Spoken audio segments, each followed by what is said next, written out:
Росіяни викрали 2 кримських татар і вивезли у невідомому напрямку. За даними Кримської солідарності, це сталося у Краснокам'янці під Ялтою. Йдеться про Еміля Назарбекова та Арсена Джепарова, який лише навесні вийшов з російської колонії після 7 років ув'язнення. Облаву влаштували 7 окупаційних поліціянтів. Частина з них була в масках. Що саме закидають бранцями, куди їх вивезли, приховуються силовиками. Візьміть речі першої необхідності.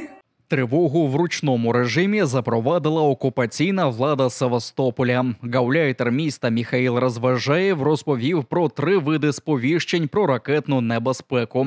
Найцікавіше, що всі вони оголошуються лише з його особистого дозволу, після отримання від російських військових даних про загрозу. Серед варіантів – запуск сирени, гучномовців і повідомлення на російських телеканалах, запуск тривоги на радіо і телебаченні місцевого рівня та сповіщення через Телеграм. А от від СМС-розсилки окупаційна влада відмовилася. Гауляйтер переконує, що хоч особисто визначатиме рівень загрози від кожної української ракети, але містяни матимуть десь півгодини, щоб подбати про особисту безпеку. Плотно закройте окна, перекройте газ, воду, отключите электричество. Используйте для укрытия наиболее прочное цокольное или заглубленное помещение, например, подвал или погреб. Жителі Севастополя вперше познайомилися з сигналом повітряної тривоги минулої п'ятниці, коли 2 українські ракети поцілили в штаб російського Чорноморського флоту. Лишень тривогу тоді оголосили вже після вибухів, а завдяки ювелірній точності удару жоден цивільний не постраждав. До того випадку окупаційна влада Криму жодного разу не попереджала жителів про атаки на російські військові об'єкти. Тому кожний приліт по ворожим базам на українському півострові був таким собі сюрпризом. Желаю всім удачі вижити, якщо щось случиться. Уроки так званої цивільної оборони від росіян – порожні балачки. На ділі в укриттях гори сміття, пацюки та заварені двері. З цим зіткнулися жителі Севастополя, які, почувши сигнал тривоги від окупаційної влади, попрямували до укриттів. Потрапити всередину – та ще проблема. А когось, як то відвідувачів Палацу культури рибалок, вигнали на вулицю разом з дітьми. Щойно почули сигнал про небезпеку. Я индивидуальному инженеру позвонил, он сказал, что только для сотрудников. У вас своих... Всех детей, всех людей выгнали. Всех на улицу выгнали. Серед понад 600 укриттів Севастополя знайти приміщення без сміття, фекалій чи бодай з відкритими дверима – справжній квест. При вході заварені решітки, а всередині знаходитись небезпечно для здоров'я.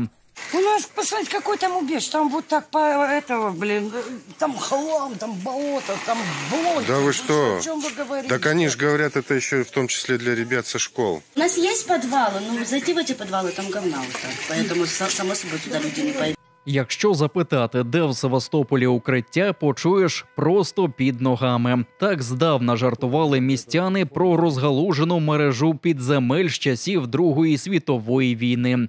Але виявилося, що оспівування росіянами радянського спадку – лише балачки. Повоєнні бомбосховища у Севастополі, які б мали витримати і ядерний удар, стали декораціями до фільмів жахів. Пожалуйста, никто ничего не знает. Вот такая вот ситуация непонятная. Обурення жителів Севастополя набули такого розголосу, що реагувати довелося навіть окупаційній владі міста. Гауляйтер Міхаїл Розважаєв оголосив про створення чат-бота для скарг і закликав не викладати в мережу відео захаращених підвалів і вигрібних ям в укриттях, бо це, дослівно, може використати ворог. Рухи опору в Криму поширюються з кожним днем. В різних містах півострова з'являються патріотичні постери, стрічки та графіті, а жителі фіксують переміщення ворожих військ та злочини окупантів. Про це розповіла постійна представниця президента в Криму Таміла Ташева. Вона відзначила партизанські рухи, кримські бойові чайки, жовта стрічка, зла мавка, а теж рух 1918 та всіх свідомих жителів півострова, які не бажають миритися з окупацією та попри штрафи і погрози чекають визволення. Я дякую свідомим громадянам України, які щодня демонструють спротив, вірять в Україну, в наші Збройні сили, допомагають інформацією і надихають українців та українок. Тримаємося разом. Окупаційна рада міністрів Криму перейшла на дистанційну роботу. 95% її працівників більше не з'являються в будівлі у середмісті Сімферополя. Про це інформує партизанський рух АТЕШ, посилаючись на власні джерела в окупаційній райадміністрації Сімферополя. На дистанційку, за їх даними, перевели й чимало інших окупаційних установ. Вони чудово усвідомлюють невідворотність покарання за свої злочини, вважають партизани, і додають, що багато співробітників окупаційних структур вивозять свої родини за межі Криму. Єдина платформа допомоги війську заради звільнення Криму. Проєкт «Кримський фронт» об'єднав зусилля Фонду національного добробуту Криму, Астем Фаундейшн, Духовного управління мусульман Криму та Меджлісу кримсько-татарського народу. Мета – не розпорошувати ресурси, а допомогти передусім тим підрозділам, в яких воюють кримці, чи які женуть ворога на південному напрямку. Закриватимуть потреби у зброї, індивідуальному захисті, БПЛА та автівках. Передбачені навчання та спецкурси для військових. Я хочу сказати, що ми не хочемо все охопити. Ми хочемо скоординувати всіх тих, хто працює, умовно кажучи, на Кримському фронті, в Кримському напрямку. Ну і вважаємо, що це збільшить результативність і ефективність нашої діяльності. Кримсько-татарські волонтери і раніше підтримували підрозділи Південного фронту. Лише кілька тижнів тому Астем Фаундейшн і Фонд національного добробуту Криму завершили проєкт «100 авто для перемоги». Попереду 50 швидких вже у новому проєкті «Кримський фронт».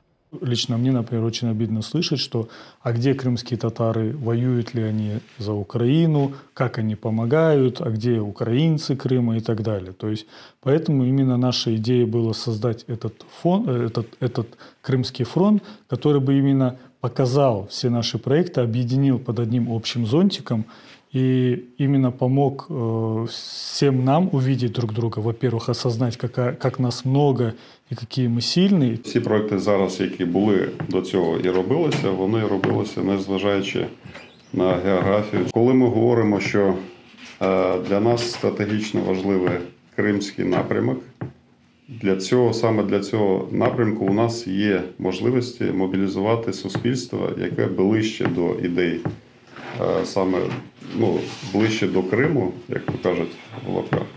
Тому ця ініціатива саме спрямована, і назва ініціативи говорить «Кримський фронт». Тобто ми саме з Криму. Крим – наша батьківщина.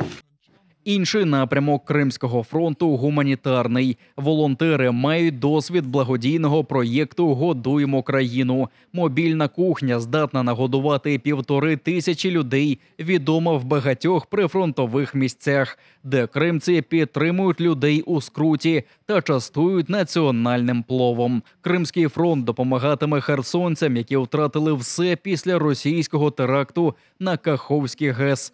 У планах мобільні медичні пункти та розвиток капеланської служби. Гуманітарне крило Кримського фронту займатиметься евакуацією, допомогою продуктовими наборами, генераторами та каретами швидкої. І не лише. Тобто наша мета – лікувати, годувати, в першу чергу на прифронтових територіях, та духовно опікувати. Ініціатива «Кримський фронт» є продовженням спротиву російській окупації, який розпочався 26 лютого 2014 року під стінами Верховної Ради Криму. Тоді більше 10 тисяч кримців та українців вийшли за територіальну цілісність України. Тепер у кожному 5-му батальйоні українського війська за землю предків проти російських окупантів б'ється кримсько-татарський воїн.